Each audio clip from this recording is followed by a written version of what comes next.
तो hello friends, I am DRS केली और आज हम लोग डिस्कशन करेंगे 3 कंबाइंड मेडिकेशन या ड्रग्स के बारे में, जिसमें 3 साल्ट ऐड होते हैं। जिसमें से पहला है प्रीगाबालिन जो 75 mg में आता है, दूसरा है नॉरट्रिप्टिलाइन जो 10 mg में आता है, तीसरा है मिथाइल कोबालामिन जो 1500 माइक्रोग्राम में ऐड होता है। तो प्रीगाबालिन ड्रग या नॉरट्रिप्टिलाइन ड्रग या मिथाइल कोबालामिन ड्रग का आपस में कॉम्बिनेशन का रीजन क्या है और इसके अलग अलग रोल क्या होते हैं, आज हम लोग इस पर डिस्कशन करेंगे। नेक्स्ट है हमारा रोल ऑफ प्रीगाबालिन। प्रीगाबालिन एक एंटी कन्वर्जेंट क्लास की ड्रग होती है जो नर्व सेल के भीतर कैल्शियम चैनल एक्टिविटी को डिक्रीज कर देती है, जिससे नर्व पेन कम हो जाता है। नेक्स्ट है हमारा रोल ऑफ नॉरट्रिप्टिलाइन। नॉरट्रिप्टिलाइन एक ट्रीसाइक्लिक एंटी डिप्रेशन कैटेगरी की मेडिसिन होती है जो ब्रेन में सेरोटोनिन एंड नोराड्रेनालाइन के केमिकल्स के लेवल को इंक्रीज कर देती है, जिससे पेशेंट का पेन कम हो जाता है और पेशेंट बेटर फील करने लगता है।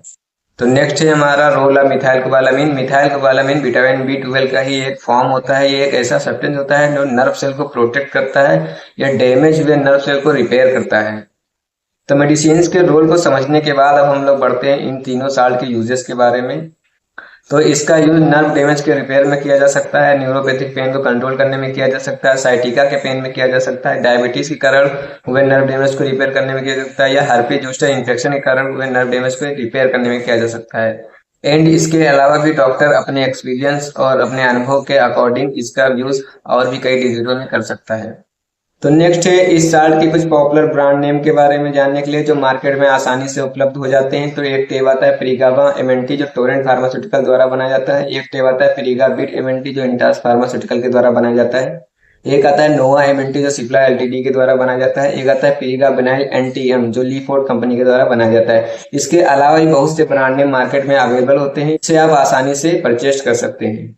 तो नेक्स्ट है हमारा इस मेडिसिन के साइड इफेक्ट के बारे में जानने की। तो इसमें पहला साइड इफेक्ट है orthostatic hypotension, suddenly blood pressure का कम हो जाना, इंक्रीज हार्ट रेट, दिल की धड़कन का बढ़ जाना, difficulty in urination, urine release करने में आपको डिफिकल्ट हो सकती है, दर्द हो सकता है या जलन हो सकता है, अनकोऑर्डिनेट बॉडी मूवमेंट मतलब आपका बॉडी या हाथ या पैर अनमूवमेंट हो सकता है, या फिर डिक्रीज एपेटाइटिस भूख कम लगना etc। इसके अलावा ही बहुत से साइड इफेक्ट्स में देखे गए। अगर इससे मेजर या बड़े साइड इफेक्ट आपको दिखते हैं तो आप अपने डॉक्टर से जरूर कंसल्टेंट उनको साइड इफेक्ट के बारे में बताएं।